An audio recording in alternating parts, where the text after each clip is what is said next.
Jonathan Hayes was a man who seemingly had it all: luxury cars that turned heads, a sprawling mansion that could fit an entire neighborhood, and a fortune so vast it felt endless. But none of it mattered. Not since the day his world shattered. The day he lost his only son, Daniel, in a devastating accident 5 years ago. Every single Sunday, without fail, Jonathan made the same journey. He visited Daniel's grave in a quiet, tree-lined cemetery on the far outskirts of the city. It was the one place, the only place, where he allowed himself to fully embrace the crushing weight of his grief. But on this particular Sunday, something was different. Something unexpected. As Jonathan approached the grave, a bouquet of fresh white lilies, Daniel's favorite, clutched tightly in his hand, his footsteps suddenly halted. His breath caught. There, sitting cross-legged in front of the headstone, was a young boy. He couldn't have been older than 10.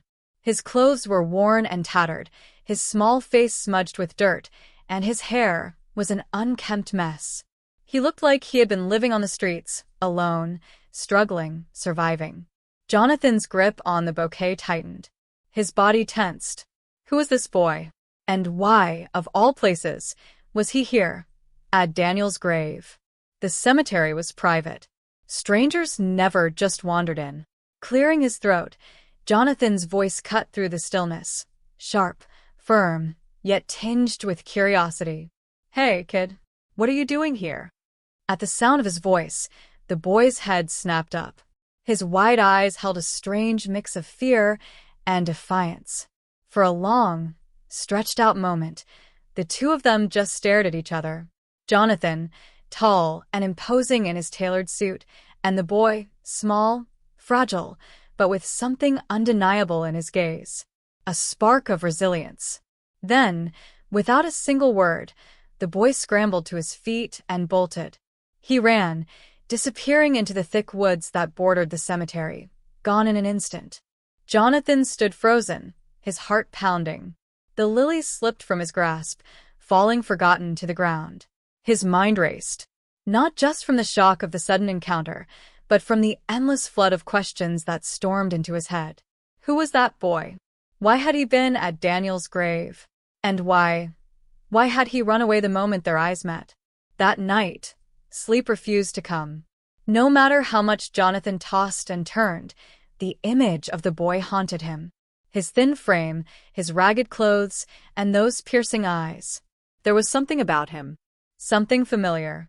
Something Jonathan couldn't quite put into words. And he needed answers. The next morning, Jonathan wasted no time. He grabbed his phone and called the one man he knew could help, his private investigator, Marcus. A man who had handled countless business matters for him over the years.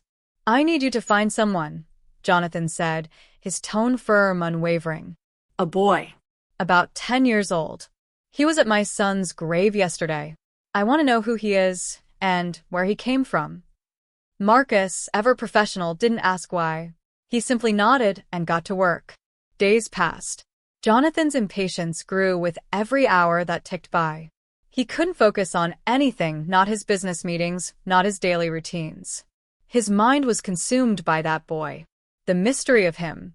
Marcus left no stone unturned. He combed through security footage from the cemetery, questioned nearby residents, checked with shelters and schools, chasing down every lead, every clue. And then, after what felt like an eternity, Jonathan's phone rang. "I found him," Marcus said. Jonathan's breath hitched. "His name is Sam," Marcus continued. "He's been living on the streets with his mother, Clara. They've been moving constantly, staying under the radar. From what I've gathered, Sam visits the cemetery often. He's been doing it for months." Jonathan's pulse quickened. Months? Why? "Where are they now?" he demanded. Marcus hesitated. "An abandoned warehouse on the east side of the city. But Jonathan, it's not safe. If you're planning to go there, you need to be careful." Jonathan didn't think twice. He grabbed his coat, jumped into his car, and drove. The city blurred past him, his thoughts racing faster than the speedometer. Why had this boy, this street kid, been visiting Daniel's grave?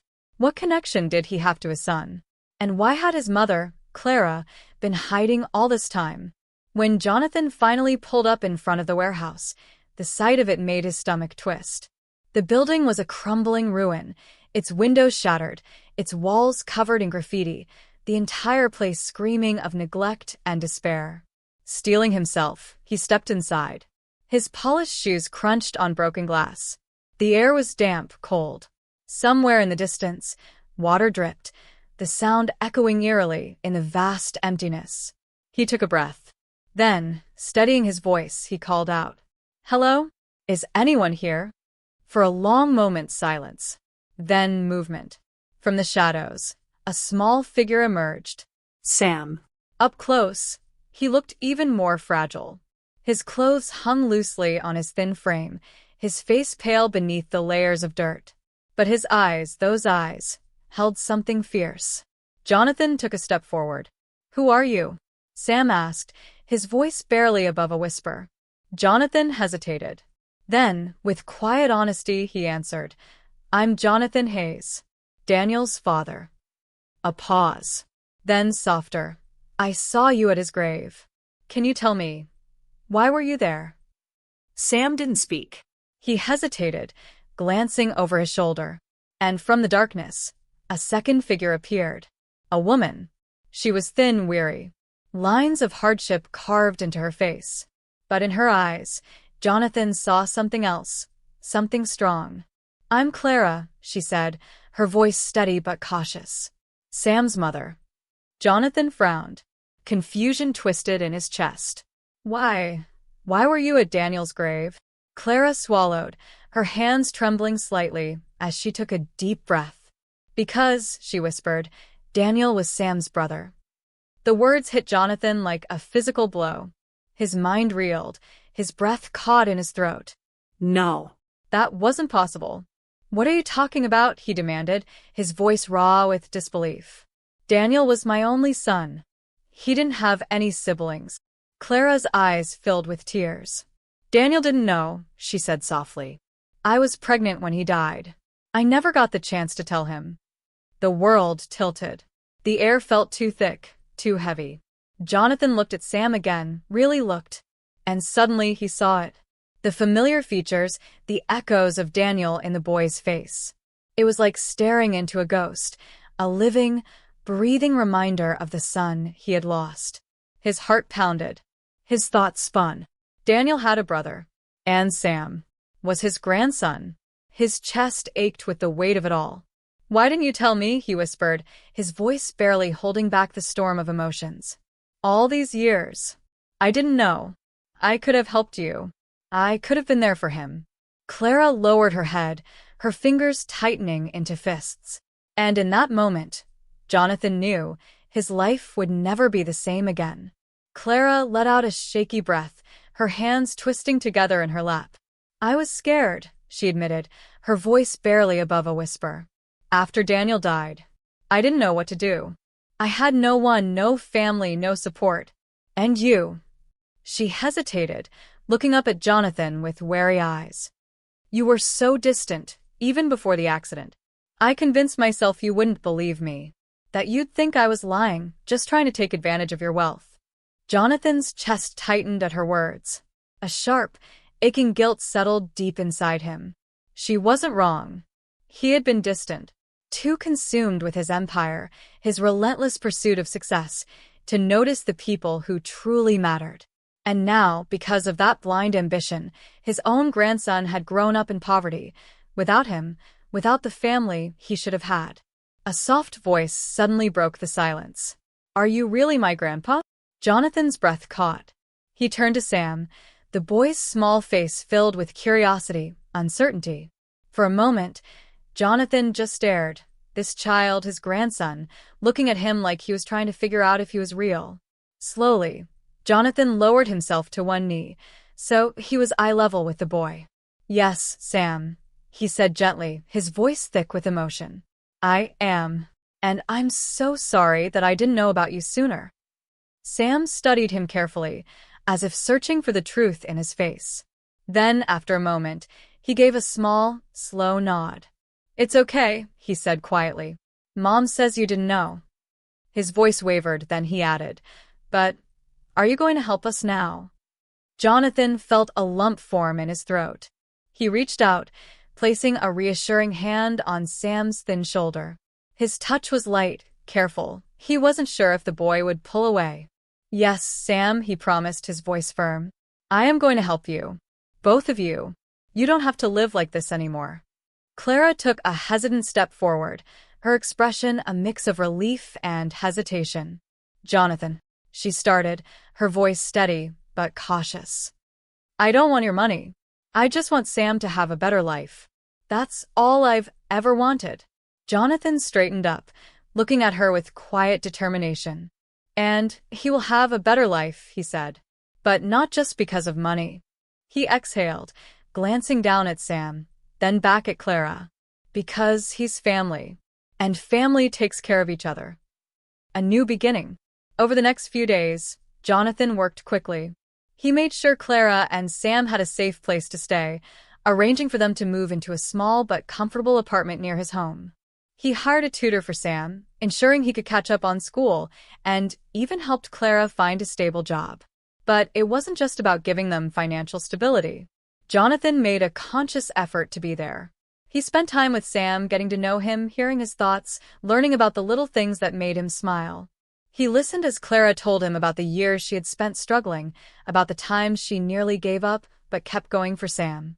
And slowly, piece by piece, he started building a relationship with a family he never even knew he had. One evening, as they all sat together in the apartment, Sam looked up at Jonathan, a shy but hopeful glimmer in his eyes. "Grandpa?" he asked. Jonathan smiled warmly. "Yes, Sam? Can you tell me about my dad?" The boy hesitated, then added, "Mom says he was really brave." Jonathan's heart swelled. He inhaled deeply, trying to steady his emotions. "He was, Sam," he said with a small nod. "He was incredibly brave." And so, for the first time in years, Jonathan spoke about Daniel. He told Sam stories about his father's laughter, his kindness, the dreams he had for the future. With every memory shared, Jonathan felt something shift inside him, a sense of peace, of connection. This was what he had been missing. Not wealth, not power, but this: love, family, belonging, a life rebuilt. As the weeks passed, Jonathan's life began to change in ways he never expected. He started spending less time in his office and more time with Sam. They went to the park together, played chess in the evenings, and Jonathan even taught him how to ride a bike, something Daniel had never gotten the chance to do. For the first time in years, Jonathan felt alive. Not as a businessman. Not as a billionaire, but as a grandfather. Clara, however, remained cautious. She was grateful for everything Jonathan had done, but the idea of relying on someone as powerful as him made her uneasy. She had spent years surviving on her own, scraping by to take care of Sam. Now suddenly this man, this stranger, was stepping in, changing everything. One afternoon, as they sat in the apartment, Clara finally voiced what had been weighing on her. "Jonathan," she said carefully, "I appreciate everything you've done for us. I really do. But I need to know, what happens next? Are we just," she hesitated, "are we just a project to you? Something to make you feel better about the past?" Jonathan blinked, momentarily caught off guard. He had been so focused on making up for lost time that he hadn't considered how his actions might be perceived. Clara held his gaze, waiting. He exhaled slowly. "Clara, this isn't about guilt," he admitted. "I won't lie. I do regret the past. But that's not why I'm here. Sam is my grandson. You are family. I want to be part of your lives. Not just for now. For good." Clara studied him for a long moment. Then finally she nodded. "I believe you," she murmured. "But it's going to take time for all of us." Jonathan understood. Trust couldn't be bought. It couldn't be rushed. It had to be earned, one step at a time. Healing the past. Meanwhile, Sam was thriving. He loved spending time with his grandfather, asking endless questions about his father. But one evening, as they sat together in Jonathan's study, Sam asked something that made Jonathan's heart stop. "Grandpa." "Yes, Sam?" Why didn't you and Dad get along? His voice was innocent, but the question cut deep. Jonathan sighed, his shoulders heavy with regret. I made a lot of mistakes, Sam, he admitted quietly. I was so focused on my work. I thought I was doing what was best for your dad. But I was wrong. He swallowed hard. I didn't realize how much he needed me until it was too late. Sam was quiet for a moment, thinking. Then he looked up. But you're here now, he said simply. That's what matters, right? Jonathan's breath hitched. Slowly, he smiled, his eyes misty with emotion. He reached over, ruffling Sam's hair. Yes, Sam, he said softly. That's what matters. A family reborn. As time passed, Jonathan found himself seeing the world through Sam's eyes. He noticed the little things, the way Sam's face lit up when he learned something new, the way he laughed, the way he looked at Jonathan with trust. One evening, as they sat together watching the sunset, Sam leaned against Jonathan's side. Grandpa, he asked. Yes, Sam? Do you think Dad would be proud of us? Jonathan felt his chest tighten. He wrapped an arm around Sam's small shoulders, holding him close. I think, he murmured, his voice thick with emotion, he'd be very proud. And I think he's watching over us right now, smiling. And for the first time in years, Jonathan Hayes knew he was exactly where he was meant to be. Home. Jonathan's expression was serious, but his voice was gentle. Clara, I understand why you feel that way. I've made mistakes I can't undo. But I need you to know that I'm here, not out of obligation, not because I feel like I have to be, but because I want to be. I care about you both. You and Sam. You're my family. Clara's breath hitched, her eyes glistening with unshed tears. I want to believe that, Jonathan. I really do. But it's hard. Hard to let go of the fear. Jonathan gave her a soft, reassuring nod. Take your time, he said. I'm not going anywhere. And that moment became a turning point, opening old wounds. Slowly, Clara began to let her guard down. She shared more, her hopes, her fears, the struggles she had endured as a single mother. She told Jonathan about the nights she had gone without food so Sam wouldn't have to, about the exhaustion, the worry, the constant fear of not being enough. Jonathan listened, his heart breaking for everything she had gone through alone. You're incredibly strong, Clara, he told her one evening. Stronger than anyone I've ever known. And I'm so sorry that you had to carry all of that by yourself. Clara gave him a faint, bittersweet smile. I wasn't completely alone, she murmured. I had Sam. He's always been my reason to keep going. Jonathan reached across the table and took her hand, his touch warm and steady. You don't have to do it alone anymore, he promised. I'm here, and I'm not going anywhere. A grandfather's pride. Meanwhile, Sam was thriving. He was excelling in school, making friends, and had even joined a soccer team. Jonathan made sure to be at every game, standing on the sidelines, cheering louder than anyone. After one particularly intense match, Sam came sprinting off the field, his face glowing with excitement. Did you see my goal, Grandpa? He asked, breathless. Jonathan grinned, ruffling the boy's sweaty hair. I did. You were amazing out there. Your dad would have been so proud. Sam's smile faltered just slightly. He hesitated, shifting from foot to foot. Grandpa, he said carefully, do you think maybe one day we could visit Dad's grave? I want to tell him about everything. Jonathan felt a lump rise in his throat. His chest tightened with emotion, but he forced a reassuring smile. He placed a hand on Sam's shoulder and squeezed gently. Of course, Sam, he said softly. I think that's a wonderful idea. Honoring the past. The following Sunday, Jonathan, Clara, and Sam made their way to the cemetery. The morning air was crisp, the sun shining softly through the trees. The only sounds were the rustling leaves and the distant chirping of birds. Jonathan carried a bouquet of white lilies. Sam clutched a small drawing he had made, a picture of him, his mom, and Jonathan standing together under a rainbow. As they reached the gravestone, Jonathan felt his breath catch. He hadn't been here with anyone since Daniel's funeral. But standing here now, with Clara and Sam beside him. The moment felt different. Bittersweet, yes, but also healing. Sam knelt down, carefully placing his drawing beside the headstone. "Hi, Dad," he said softly. "It's me, Sam." His voice was steady, but full of emotion. "I wish I could have met you. But Grandpa's been telling me all about you. He says you were really brave and kind. I hope I can be like you someday." Jonathan swallowed hard, his eyes misting over. He placed a hand on Sam's small shoulder, his grip firm yet gentle. "He would be proud of you, Sam," he said, his voice thick with emotion. "Just like I am." Clara stood quietly beside them, wrapping her arms around herself. After a long moment, she stepped forward, her fingers tracing the smooth stone.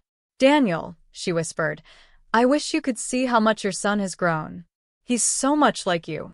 She paused, glancing at Jonathan. "And I wish you could see how much your father has changed. He's been there for us in ways I never thought possible." Her voice wavered. I think you'd be proud of him, too." Jonathan's breath caught at her words.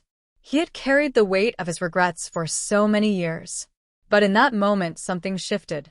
For the first time in a long time, he felt at peace. Kneeling down beside Sam, he placed the lilies gently on the grave. "Daniel," he murmured, his voice trembling, "I'm so sorry. For all the time I wasted. For all the mistakes I made. If I could go back and change things, I would. But I promise you, I'll take care of them. I'll take care of Sam and Clara. I'll be the father and grandfather they deserve. And I'll make sure Sam knows how much you loved him, even if you never got the chance to tell him yourself." The three of them stayed there for a while, sharing memories, talking about Daniel, honoring his life. And for the first time, Jonathan felt like he was truly honoring his son, not just by visiting his grave, but by building a future with the family Daniel had left behind. As they walked back to the car, Sam reached for Jonathan's hand. "Grandpa." "Yes, Sam? Do you think Dad can hear us when we talk to him?" Jonathan smiled, squeezing the boy's small hand in his own. "I think he can, Sam. And I think he's always with us, right here." He placed a hand over his heart. Sam nodded thoughtfully. "Then I'm going to talk to him every day," he decided. "So he knows I'm okay." Jonathan's eyes welled up again. He let out a shaky chuckle. "That's a wonderful idea, Sam," he said, his voice thick with emotion. He'd love that. A home built on love. Months passed, and their bond only grew stronger. Jonathan had sold his massive mansion and moved into a smaller, cozier home near Clara and Sam's apartment. He no longer cared about wealth, about power. His priority was them. One evening, as they sat together in the living room, Clara turned to Jonathan with a thoughtful expression. "I've been thinking," she said slowly. "Sam deserves more stability. A real home. And I think we're ready for that. All of us." Jonathan's heart swelled with hope. "Are you saying what I think you're saying?" Clara smiled. Yes. "I think it's time we moved in together. As a family." Sam, who had been drawing at the table, looked up with wide, excited eyes. "Really? We're gonna live together?" Jonathan let out a warm, joyful laugh. "If that's what you want, Sam, then yes. We'll even find a house with a big backyard for you to play in. Maybe even get a dog." Sam lit up. "A dog? Really? Can we name him after Dad?" Jonathan's eyes softened. "That's a wonderful idea, Sam. I think Daniel would love that." The next few weeks were filled with excitement as they searched for the perfect home, a warm, welcoming place with a backyard just as Jonathan had promised. That night, as they sat together under a sky full of stars, Sam turned to Jonathan. "Grandpa," he said softly, "do you think Dad's watching us right now?" Jonathan looked up at the sky, a gentle smile forming. "I know he is, Sam. And I think he's happy. Happy that we're together. Happy that you're safe and loved." Clara reached for Jonathan's hand, her eyes filled with gratitude. "Thank you," she whispered, "for giving us this chance. For giving Sam the life he deserves." Jonathan squeezed her hand. "Thank you, Clara. For trusting me. For letting me be part of your lives. And as they sat there, surrounded by love, Jonathan knew this was just the beginning.